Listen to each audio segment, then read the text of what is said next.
What's up? It's your man D Flow. Like and subscribe to my channel. Hit that YouTube button, hit that subscribe button. Here we go.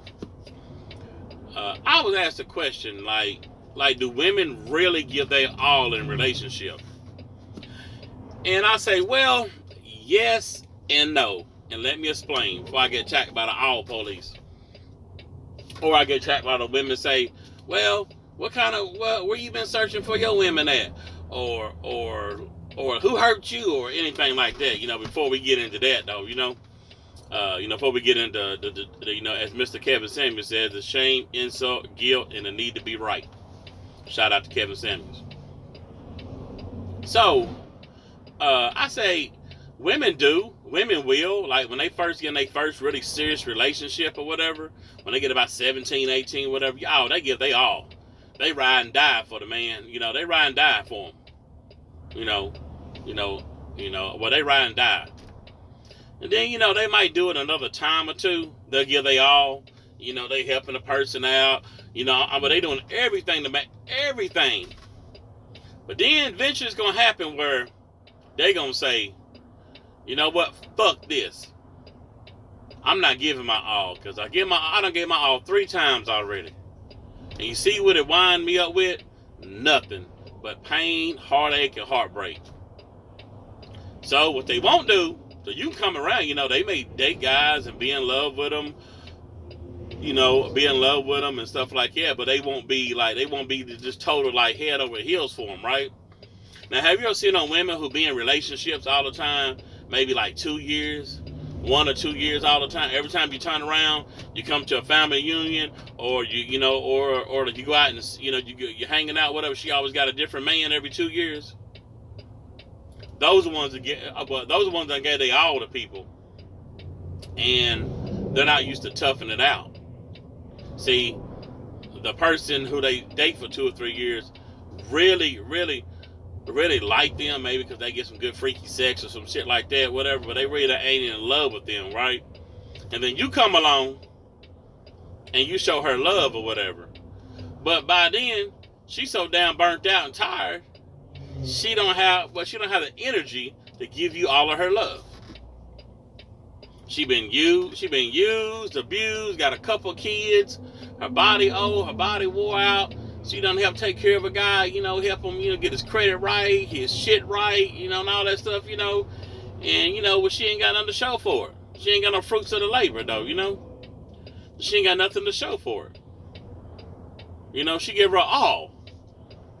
And that's what, of course you see women, and then you see women like that, maybe some, you see those women who, who looks good, and you're like, man, why are they 45, 46 still fine and single?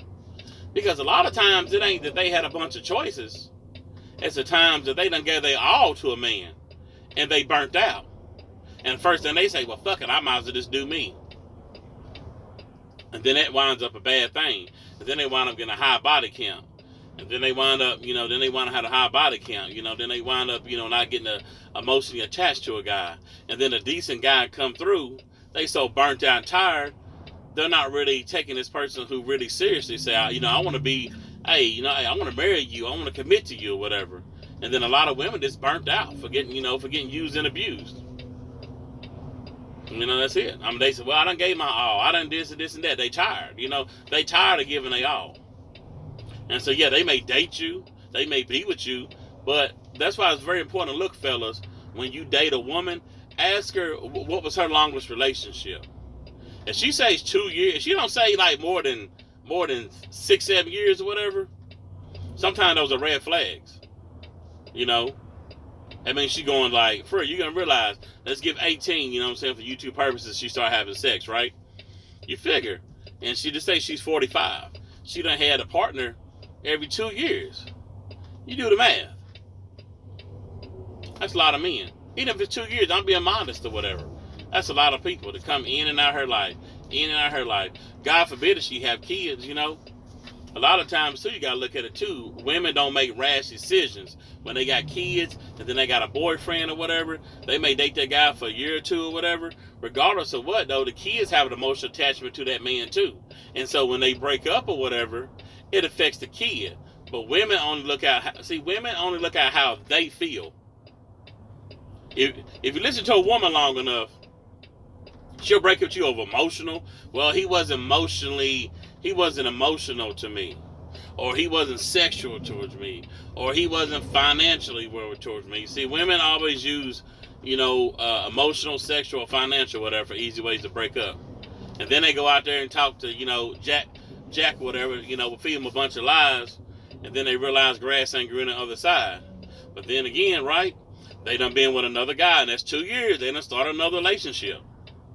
And then, then they may just be out there doing their thing. So they can't never get emotionally attached to a man because they burnt out and whored out.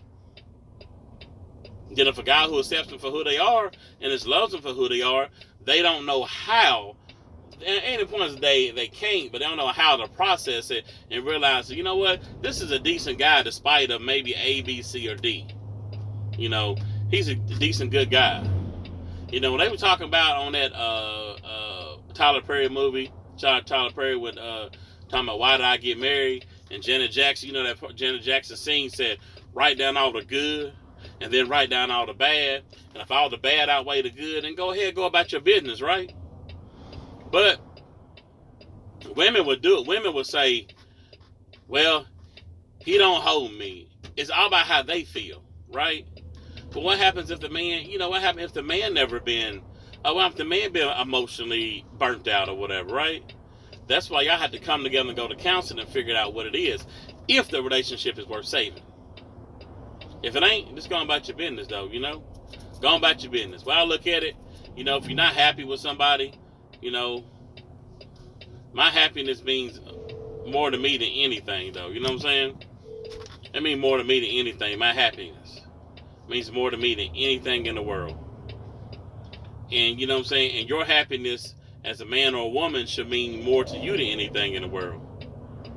And you have to be happy. But also you have to be content. Also have to be a grown-up about it. Every single damn day, the person ain't gonna whine and dine you, tell you beautiful, come in and kiss you and hold you, whatever. Because guess what? See, it's fine when you're dating. You know what I'm saying? You're dating back and forth and shit like that. Y'all dating, he doing all that lovey-dovey shit on you. But then y'all get serious and you move in, right? And then them bills and real world shit start happening. You got to deal with his kids or your kids, whatever, if you're dating women like that. You got bills you got to pay. You got to, you trying to figure out, how you shake and bake stuff, though. You know what I'm saying? Right. So you got to, you got to put 2 quarters together and make them shake. And so reality sets in then. And then you really figure each other out, Personally, I snore or whatever, So it's like, hey, you might not like nobody, you may put up with it, you may put up with it when you're going together and married. You got to say that shit every day. She may smack her food or whatever. She may pick her teeth. He may pick her teeth. So it's a lot of stuff, though, about women being emotionally burned out because they done been there and done that with another guy and it didn't work out for them, that they won't do it no more. And that's my opinion on that. Hey, like I said, like and subscribe to my channel. Until then, y'all be good. I'm out.